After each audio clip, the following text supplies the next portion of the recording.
The 1980s, a decade of change, challenge, and charm. Welcome to American Vintage Tales. In this video, we'll take you on a time travel adventure to the 80s, where you'll discover the household items that have vanished from our modern homes. But first, let's reminisce about some of the iconic aspects of the 80s culture, such as the catchy tunes from MTV, the flashy members-only jackets, and the funky parachute pants. The 80s had a style of its own, but it wasn't all about the fashion or the music. Our homes were undergoing a transformation too, leaving behind the looks of the 70s. How would you cope if your smart home suddenly switched to 1980s technology overnight? Find out in this video. One of the biggest changes in the 80s was the way we watched TV. Back then, most of us didn't have cable or Netflix. We had to rely on those rabbit ear antennas to catch TV shows from the air. You know, those two metal sticks that stood on top of TVs and looked like bunny ears. You had to move them around to get a clear picture, kind of like catching butterflies with a net. Sometimes you had to use aluminum foil or coat hangers to boost the signal. And don't get me started on the static noise. It was a little dance we all did for the best show, a clear screen. But TV wasn't the only thing that changed in the 80s. Our homes also got a makeover with some new and old elements. One of them was the glass block, a versatile material that was used for many purposes in our homes, such as faux walls, windows, partitions, and even furniture. Glass blocks were first invented in 1900 by a German company, but they became popular in the 80s thanks to the influence of Art Deco and postmodernism. They added a cool retro vibe to our homes with their geometric shapes, colors, and patterns. They also let in natural light and created a sense of privacy and space. Glass blocks were so trendy in the 80s that they even made an appearance in the opening credits of The Golden Girls. Who doesn't love that show? They also caught the eye of Hollywood, popping up in movies like the 1989 hit Look Who's Talking with Kirstie Alley and John Travolta. This trend didn't just fade away, it stylishly strutted into the 90s too. Have you ever seen these chairs before? They are cane wood and chrome chairs, and they were the era's icons, mixing tradition with a futuristic vibe. Imagine sitting on the edge of time where warm cane meets cool chrome. These chairs weren't just for sitting, they were a trip back to a stylish past. Today, we have ergonomic and comfortable chairs that can adjust to our posture and preferences. But in the 80s, we had cane wood and chrome chairs that looked like they came from a sci-fi movie. They were sleek, shiny, and sophisticated, but they were also hard, cold, and stiff. How do you think they felt to sit on? Do you have any cane wood and chrome chairs in your home?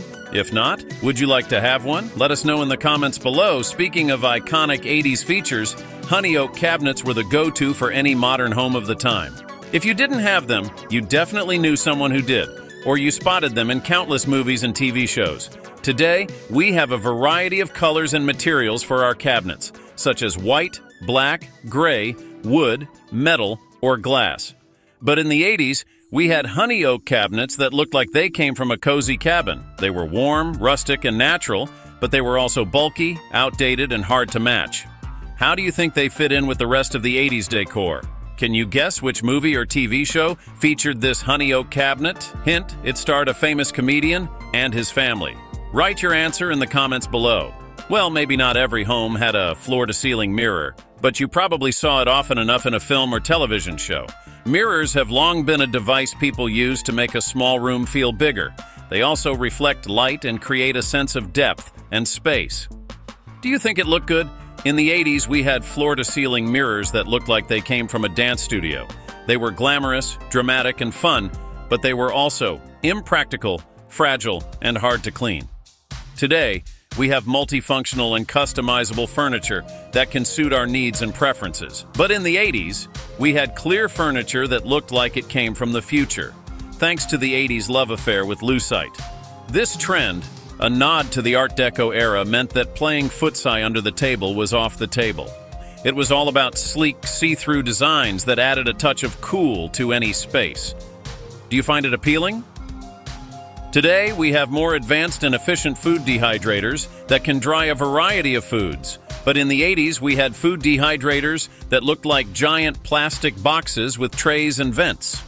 These devices worked by using heat and airflow to reduce the water content in foods, preserving them and intensifying their flavors. Home cooks loved the healthier snacking options back then. Do you think it looks cool? Speaking of delicious and nutritious treats, do you remember the 80s snacks that we used to enjoy while watching our favorite movies and shows? Well, if you do, you probably also remember the cabinets that we used to store our cassette and VHS tapes. We all owned many tapes back then, and they needed a lot of room. These small cabinets helped us keep everything tidy and let us easily show our collection to friends and family. Today we have digital and streaming platforms for our music and movies. We can access thousands of titles with just a click or a tap. Another 80s feature that you might remember is the floral bedding and curtains, especially those frilly, girly designs by Laura Ashley. They were huge in the 80s, and you likely encountered them at some point, whether in your own home or someone else's. They also appeared in many movies and TV shows, such as My Stepmother is an Alien with Kim Basinger. Do you think they were pretty? Before smartphones, 80s teens had the coolest novelty phones, think Garfield or Snoopy. If you didn't have one, you probably wished for one while flipping through holiday catalogs from Sears or JCPenney. These phones were fun, colorful, and shaped like your favorite characters or objects. They also made a great conversation piece for your friends and family. Today, we have wireless and smartphones. But in the 80s, we had novelty phones that we had to plug into the wall. They were also limited in features, such as caller ID, speed dial, or voicemail. How did we cope? Do you have any novelty phones in your home? Privacy was a big deal when it came to phone calls. With those super long receiver cords, you could wander, but you always hoped no one else was listening in on another phone in the house. Can you name the 80s movie that featured this long receiver cord? Hint: it starred a young Tom Cruise and involved a risky business. Write your answer in the comments below. And let's not forget those giant, extravagant drapes that touched the floor. They weren't just window coverings. They were a bold statement of style and luxury, reminiscent of royalty, though no less a hassle to clean. These drapes were thick, heavy, and rich in colors and fabrics. They also added a dramatic and elegant touch to any room, especially the living room or the bedroom, even bathrooms. Do you find them classy? In a world where digital dominates, there's a timeless treasure that still finds its place in the heart of many homes: the humble recipe card. Yes, the digital age has brought us a bulk of recipes at our fingertips. YouTube, Google, Pinterest. But then, there's something magical about these little cards. Each stain, each crust of flour, butter, or oil tells a story. A story of delicious meals, of family gatherings, of love and laughter shared around the dining table. These cards aren't just instructions. They're heirlooms passed down through generations, each recipe a cherished memory, a secret shared. In their simplicity, they cut through the noise, offering a tangible connection to our culinary heritage. I bet you had a whole set of casserole dishes with flowers on it. Who didn't? I hope you enjoyed this journey back to the 80s and learned something new about the household. Items that have vanished from our modern homes. Thank you for watching American Vintage Tales. Do you remember any other trends we didn't mention? Or do you want to talk about the ones you had in your home? Please tell us in the comments below. If you liked this video, please give it a thumbs up and subscribe to our channel for more. Watch our next videos for more time travel adventure and past.